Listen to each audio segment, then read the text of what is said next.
back relaxing for a little bit. Thought I'd put a video out there.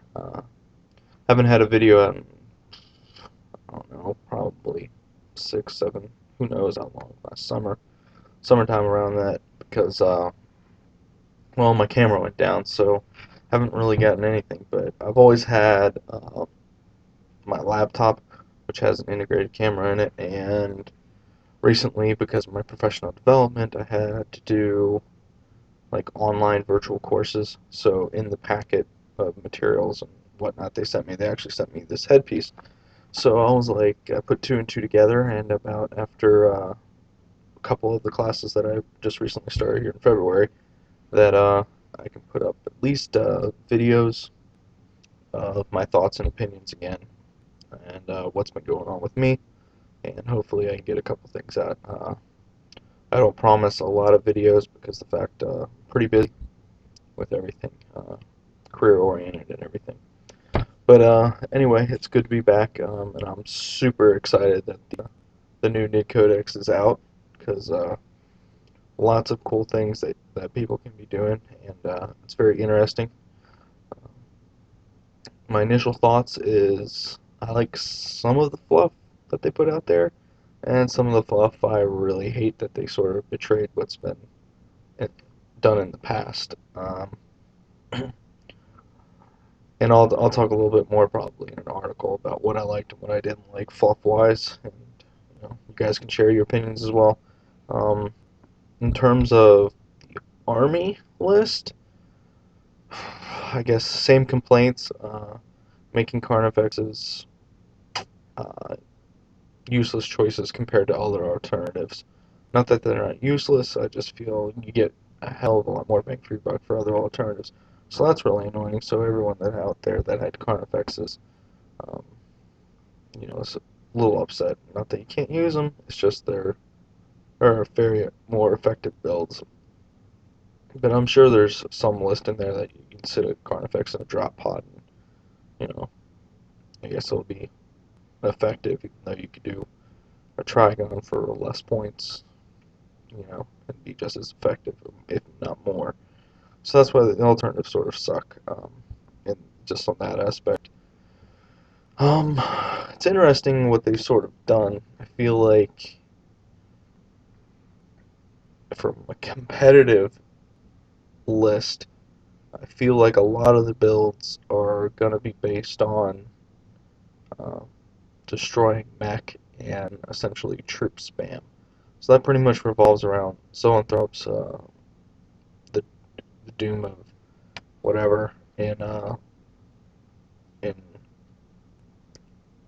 in spores, and a whole bunch of Turbogons to create cheap troops, and also have MCs that are troops that can capture objectives. I feel like the more competitive lists will probably go somewhere as that as a base and then build out from there depending on what they want to do. Um, Interestingly, though, what I originally thought is they actually did quite some things for the swarm players, which I sort of liked and sort of did. I did like that the Hive Tyrants got sort of abilities, or more abilities, and even the Turbigon to sort of help out, to bump up those, Termagants and other troops. I think that can be really useful. My overall feeling with the Codex is you have to plan a lot more carefully. I've only played one game. I don't play very often, but I played one game with the new rules, and I feel you have to use the army a lot more carefully. In the past Codex, it was a lot of list building, equipping the right unit, so when you get into the position, yes, my Gene Stealers are going to beat those people, or my, I'm going to inflict enough wounds because I outfitted them with Toxin Sacks, or my Hormigons, or even though nobody used Hormigons, or if you're using Carnifexes, you knew that you're going to get, maybe 3, 4 killed Space Marines with your Twin-Link Devourers, and but now it seems a lot more you can't just shock troop them, and we've always had the problem since 5th edition tying up troops in the new retreat, and that's still a problem for us. So it's even more important that if we we have to use a lot of coordinated attacks. And there are some interesting things. I definitely think the more competitive list will have some form of quick strike attack, whether that's deep striking through lictors, trigons, spores coming down. I think those are going to be the more competitive list because you won't be able to anticipate what's happening. You'll have a lot of reserves and you'll be able to react a lot quicker in there. It forces your opponent to be more reactionary rather than sort of a huge swarm stand up. And there are, I mean, that's sort of just my initial thing. I just feel like the competitive lists are going to be geared towards that. Um, I haven't been on the internet too much to see what's been going on out there, but I imagine that's probably the feel I got originally from Codex, that's what's happening. Um, let's see here. I, I, some units become pretty much obsolete, even though the models are cool, like the Pyrovore or whatever. Um, what an obsolete rule-wise. What a great thing fluff-wise. How terrible an execution rule-wise. Another model I'm interested to see how it works is the Harpy.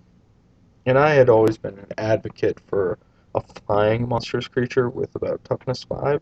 Um, I put posts up on Warp Shadow. I called it a dragon based off somebody's sketches, and I thought, well, I don't really know a name for it, but I play tested rules, and I thought it was interesting that they went sort of with a shooty version. I sort of went for close combat type version toned down, but shooty version, I don't know whether it's doesn't have a because of the save and the toughness 5.